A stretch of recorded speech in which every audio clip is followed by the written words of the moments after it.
What's up, y'all?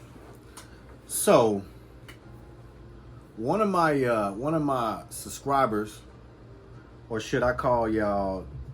I think I should call y'all members of the tribe. I would say, um, members of the producer tribe.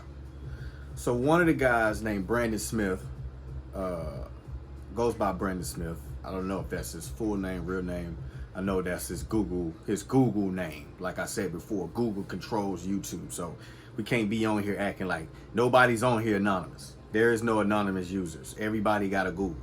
Everybody got a Gmail. So it is what it is. But Brandon Smith asked the question, or asked for a certain request. And his question was basically, how do you get started as a beat maker? Well, here's the thing. I'm glad you asked that question, because before you even get to that question, you have to understand and know your position on the field. Who are you in the room? Instead of thinking about it in a way of just saying, I'm the only person in the room. You understand what I'm saying? You the beat maker, but that don't mean you the only person in the room. If you understand what I'm saying, you can be the beat maker, then you got the engineer, the person that's gonna record the song, then you got the producer, then you got the executive producer, then you got the songwriter, then the person who write the lyrics, and you might have another song, somebody writing lyrics or harmonies or background melodies or whatever. You might have somebody just writing, vocal melodies. Then on top of that, you might have somebody who play instruments. And then on another level, what a lot of y'all really haven't been a part of projects and been in the room of like, okay, it's more than me controlling this song right now. When you do it on a major level, is you have the executive producer. If you understand what I'm saying, it's more people than you. You can just be the beat maker, or you can be the beat maker and the producer, or you can be the beat maker, the producer, the engineer, and maybe the songwriter.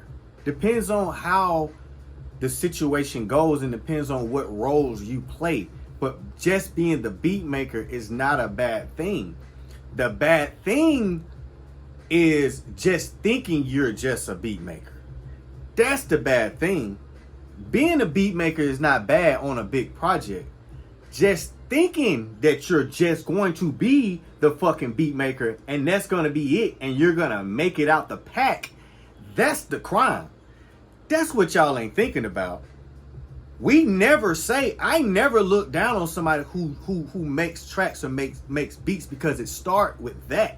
Because back in the day, producers didn't even know how to play an instrument. They might have known how to play one instrument and they were into music, so they knew how to play well enough. They might know how to play piano and they're like, oh yeah, I know how to command, I know what keys this is, I know what sounds good from a guitar, I know what sounds good from a bass player. I've been around people. I played in a couple of bands as a piano player or a guitar player, and so now I'm doing production. So now I'm piecing together a record. The producer is the person who pieces together the record. And I know a lot of people gonna go back to DJ Khaled and they gonna get mad at him. And the reason why they got mad at him is because of this. He downed the beat maker. You never down the composer. Because before you guys were beat makers, and the only reason why you call yourselves beat makers is because of the technology that is in front of you. You are able to live in the future and create a whole composition in your lap. That's not supposed to be possible.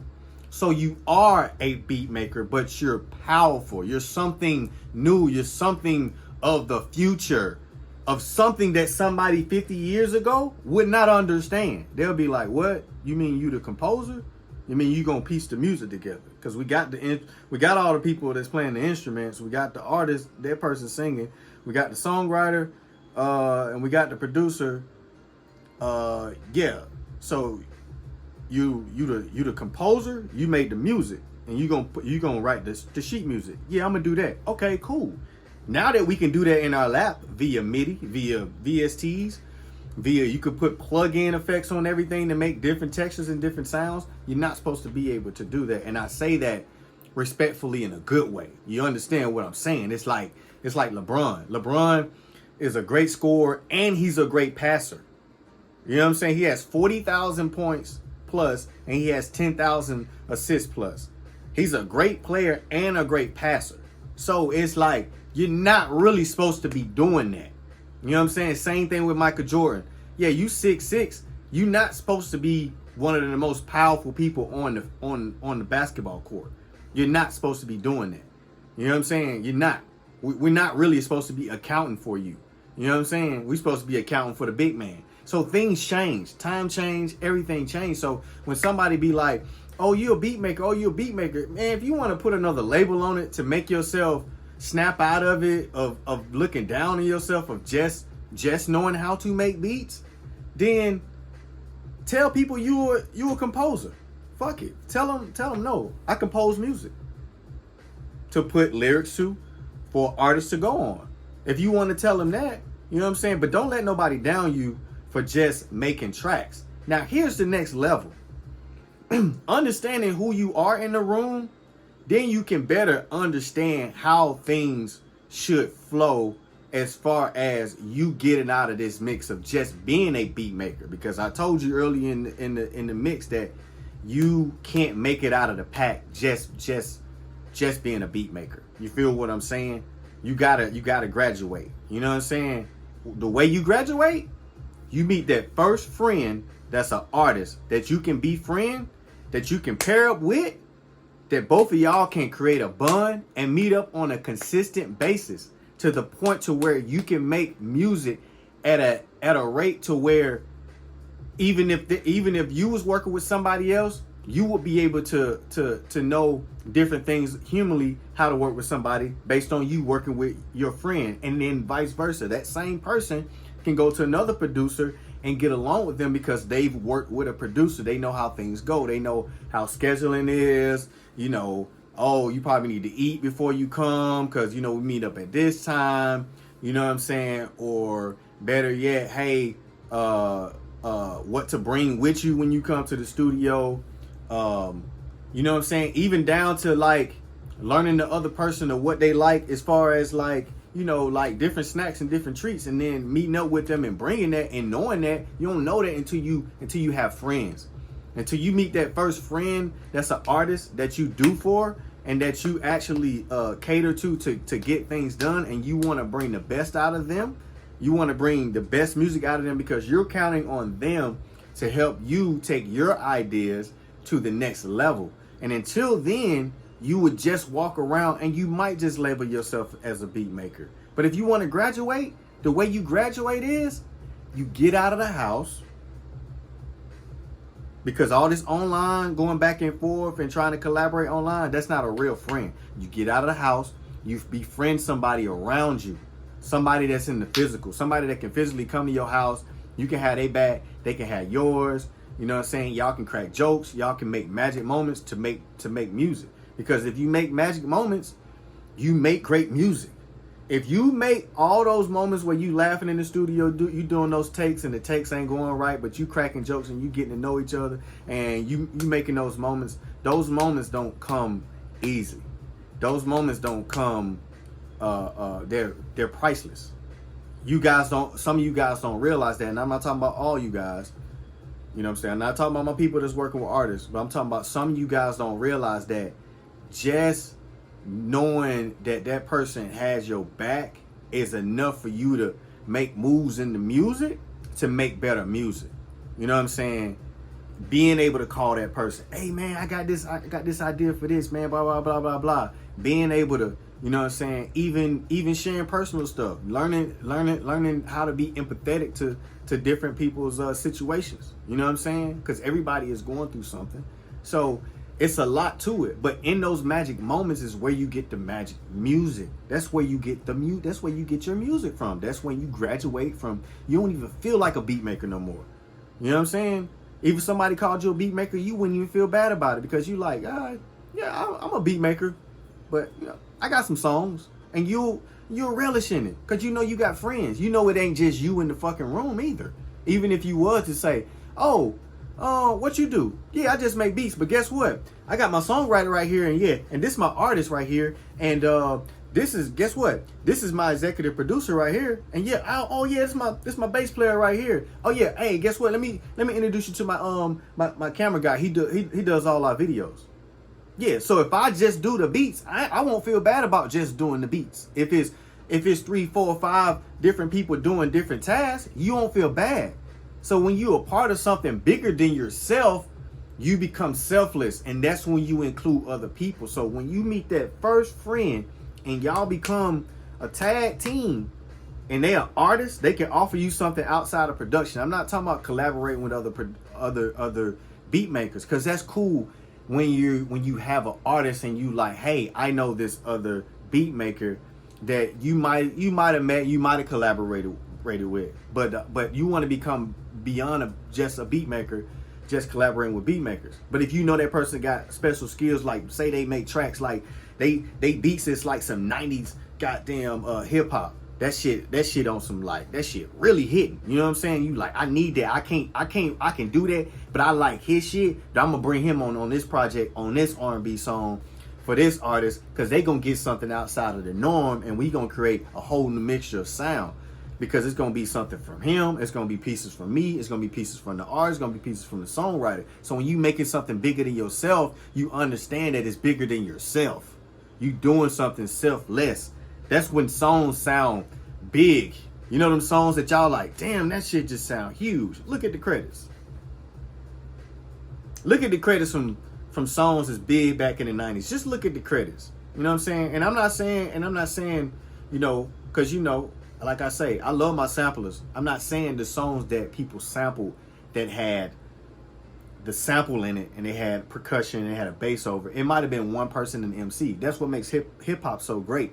You can just be you and an artist, but like I say, you become beyond a beat maker because you have the beat, even though it's simple in the sampling, but you got the artist. But what I'm talking about is the bigger songs, the Earth, Wind, and Fires. You know what I'm saying? All the samples that we sample from, all the samples. Anybody out there sampling vinyl, flip it over and look at all the band members. Look at everybody involved. Look at everybody that play that extra instruments, and you know what I'm saying, this and this and this and this. You know what I'm saying? It's a lot that goes into it. It's more than just you in the room. There's an executive producer that might say no on certain things to keep the song in order. Y'all haven't even experienced that. You know what I'm saying? So that's what I'm saying.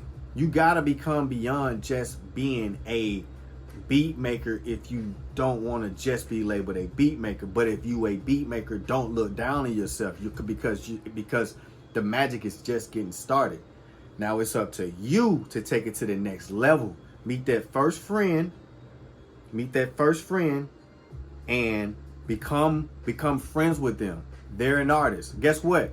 You might not even have the equipment that you think right now. You know what's gonna push you to buy the right shit? Catering and buying shit that caters to that sound of music, to that artist. You get what I'm saying? Don't buy MPC Live when you need keys, when you should be saving up for MPC Key 61, because the artists need real instruments played on it, and you know a keyboard player, and you need keys for that keyboard player, and that'll be just a better set. Don't buy an MPC Live unless you're gonna do more with it. If you just don't have the money to buy MPC Key 61, but I would rather for you to buy a. Let me say that again. Don't buy a Key 61 if you need keys. Buy a Key 61 for what is used. It's a keyboard. If you're just sampling and you don't have the funds, buy MPC Live. Boom. There you go. You can get started and you can do your thing. You know what I'm saying? So it's up to you to make the decision. So that's my thing. You guys got to look at yourselves beyond just being a beat maker. You know what I'm saying? But it starts with gaining that first friend. It all starts with the friends. Starts with you meeting that first friend that you can hook up with to figure out your sound. Because you're going to always be catering to artists. You're never going to be making your own sound. Yeah, it's going to sound like you, but you're going to be catering to that style for that artist. So you have to pay attention to that. That's how you get started. Then you go out and you figure out the devices that you need to get. But if you got minimum of software, if you got any DAW, any software, then you already started. There's no excuse. You already started. You don't even want to know what I used to use during the time where I didn't have my hardware, and I went through a time where people stole my shit at one time. They stole all my equipment. I'll tell that story another day. But they stole all my shit, so I had to re-up. You know what I'm saying? And in between the times, I use Reasons and FL Studios. I got my sounds out of Reasons, and I made all my beats and everything in Reasons. I didn't like Reasons for recording vocals, so guess what? I tracked everything out single track, and I did all my percussion in FL Studios. And I used drums that I got from a friend that was in just this big ass folder, and I was like, okay, that'll work. I said, man, you got some drums? Cool, that'll work. They loud enough. I'll mix and morph them, stack them, whatever, do whatever I need to do to make it happen. But there are no excuses. So when you ask me, Brandon Smith, when you ask me what you need to get started, if you got a DAW, any DAW, Logic or whatever, you can get started today. But what's gonna get you started to be a producer is that first friend, that first human, that first camaraderie, that first bond. And then don't stop there. You build on that. Don't make yourself the only person in the room. That's how you get started. So y'all tell me what y'all think. I'm out. Peace.